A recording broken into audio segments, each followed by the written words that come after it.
Hi, I'm Gary Lilly, the Superintendent of Carveyville Schools, and it's my pleasure to be here today with a very special coach, and I'll let you introduce yourself. Hi, my name is Crystal Williams. I'm a physical education teacher at Bayleys Station Elementary School. It is my pleasure to be here with Miss Crystal Williams, who has been recognized as this year's Tennessee Association for Health, Physical Education, Recreation, and Dance Teacher of the Year. Congratulations. Thank you. That is a huge honor. So let me ask you a few questions about this, if you will. Well, first, tell me a little bit about the organization. What exactly is the Tennessee Association for Health, Physical Education, Recreation, and Dance? Okay, well, TAFER, we call it TAFER. Okay. It's our national, well, not national, but our state organization. And basically, they get us together at the state of Tennessee to have different policies to work towards making quality physical education for the state of Tennessee. Fantastic. How long have you been a member of TAFER? Ooh, how long have I been a member? Consistent member for like 3 or 4 years. Oh, yeah? Okay. Yes, and other years I was a member, but I kind of missed a couple of years. Yeah. So what does it mean to you to have been selected as the 2019-20 TAFER Physical Education Teacher of the Year? Well, I was excited about it, but the first thing I thought to myself is this makes me want to work even harder for all the students, for especially my own, and I also want to continue to help other teachers do quality physical education for their students also. That's awesome. So tell us a little bit about the behind-the-scenes work for the TAFER Teacher of the Year Award. Well, and they don't have any requirements for us, but for me, I'm preparing for my 2 presentations that I will have at TAFER this year. It's the last Monday and Tuesday of October. Okay. Also, I am going, we're starting a podcast for TAFER. We named it the PE Volunteers Podcast, so I'll be preparing for that for my first interview with the upcoming president of TAFER.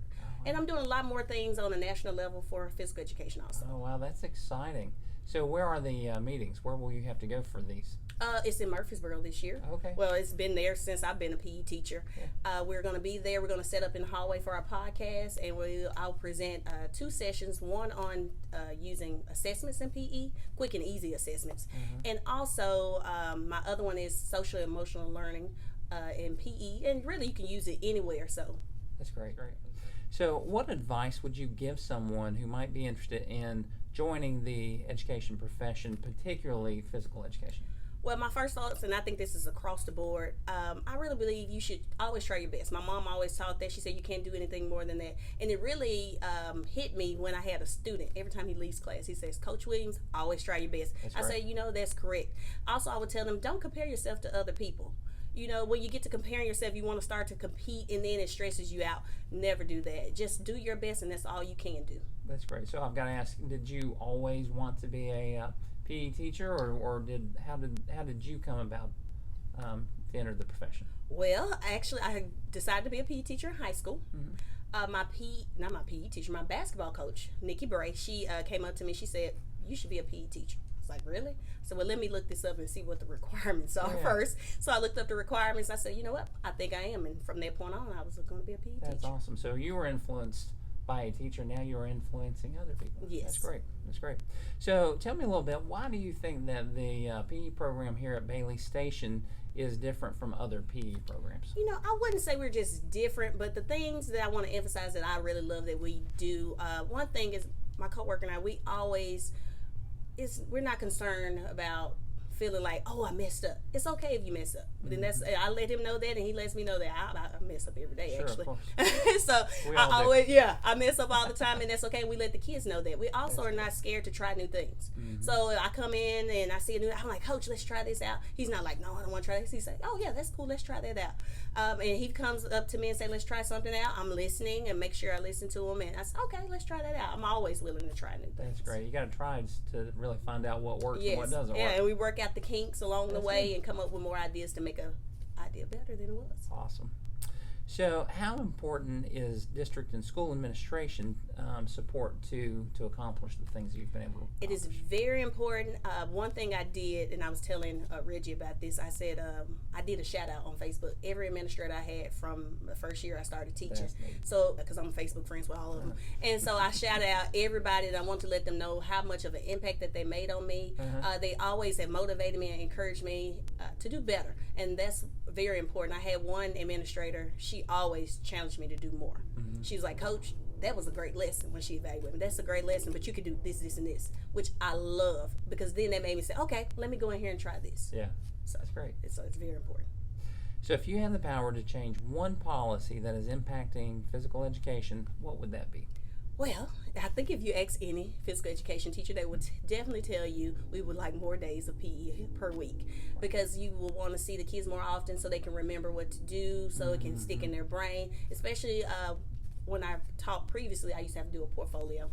And it was really important that I saw them at least twice a week, because then they can learn the skills. But if I see them once, then next time they come back, oh, I forgot what you said, Coach. So just to have more days a week to make sure you just embed in them what the things to be healthy. That makes sense. So how do you make learning fun for your students? Oh, always. First thing I do is I act silly. It's okay to act silly, because the kids see me acting silly and they're like, oh, it's okay to have fun. And we tell our kids, we always emphasize try your best. So if we tell them, if you can't floss, they love to floss. If you can't floss and somebody's flossing, you can just do your best floss. And so I do a silly floss, and they love that. They also love that I participate with them. I dance with them. I play the activities. Oh, they think it's the best thing, especially when they beat me in something. So they think that's the greatest thing ever. That's funny. That's great. That's awesome. So if you teach a lesson and your students don't seem to be getting it, then what do you do? Some of the things I do, I try to give visuals. I let their classmates give tips. Like right now we're on soccer dribbling. And a lot of the kids, I have never played soccer really other than until I became an adult, and I played in the adult league. And so some of these kids have been playing since they were small. Oh, yeah. So I let them give tips. We have this area called the think tank, and they go over there, they put the tips down, we read them to the class, and they're like, oh, okay, that makes sense. Like I call something a trap. The kids might say mouse trap. Oh, that made sense to them. I also will sit them back down, go over the cues again, so we reteach the information, so people will, so the kids will understand how to do something. That is a great idea. But visuals are very important. I love that. That's great. What is your definition of a lifelong learner, and how do you promote lifelong learning with your students? My definition is someone that continues to seek knowledge. So you go out, and it's not just going to a book or a class. I seek knowledge from my students. I'm like, what's Fortnite? Because I don't know. So I go to them, and they give me all this information. So you can seek knowledge anywhere. You can learn from anyone, old or young. So to continue to learn. And then I help my students understand that's important, because I go to them. I let them know, hey, you know that way better than me. And they're like, oh, okay, so Coach Williams is still learning too. Yeah. She's learning from me every day. It sounds like you are a great model for students. Well, thank you. That's awesome. As the ambassador for this award, how might you use the platform to draw attention to the importance of physical education? And then the second part of that is, what message would you like to convey? Okay. On that platform, the way I'm going to deliver to other people is I will continue to present. Yeah. I'm actually something called Open National Trainer, so I get to travel different places to present to other teachers. And the first thing I start out with my presentation is I talk about, you need to know your why. Why are you doing this? Why do we want our kids to be successful? So I always talk about that, and I tell them, I see on social media all the time people bashing physical education. And I said, so we need to show them that it's not gym class, it's physical education class. Yes. So you got to continue to do that. So I also post on social media so people can see. I invited, this year we invited our parents in so they can see. And I said to one parent, I said, this is not that old school gym now. We're doing physical education, because they were so amazed. Were they surprised? Oh yeah, they were amazed. And then we hadn't even got the iPads out yet. Yeah. And they were so amazed at what we were doing in our class. And like I told you about the think tank, they saw the kids going over there, because also they can put questions over there. So now I have the kids thinking of questions that they can give, and I don't answer the questions. I let other students answer the questions. Yeah. So they can learn from each other. That's awesome. That's cool. Is there anything that I haven't asked you that's really on your mind that you would like to? Well, mainly I just want people to understand that physical education is actually a class. We actually teach. I ask questions. I give assessments. And I think a lot of people don't understand that. A lot of people bring their when they think about PE, they think, oh, you're going to run the kids and you're going to get them tired. And I always say to myself, I say, we actually don't run that much. Yes, I'm like, we probably run 2 minutes out of the whole time, and hopefully they're running the whole time. Yeah. So we teach skills. I actually teach a lot of skills. It's not they go in there and just play a game. Now I do know you can go to some classes, PE classes, and they might be in there just running wild playing a game. But here we really like to have structure. They come in, they know the routine. We go over the routine. We have certain things, the way to do things. And one thing I want to also emphasize is we need to make sure that all students are participating. Yes. And that's really been my goal with my adaptive PE class. I have really been doing a lot of new things. I've been sharing them with people within our district, so you can see, hey, they can participate too. So I want to make sure all students, even if they don't wear their PE tennis shoes that day, my kid, only thing they cannot do on that day if they don't wear their PE tennis shoes is the run, because that's safety. But other than that, they always participate. If you're injured, we get that iPad out. They make keynotes, and I want everybody to be able to participate and let the kids enjoy themselves. Because if not, they're not gonna later gonna be like on social media say, "Oh, I hated the PE class," and I don't want people to think that.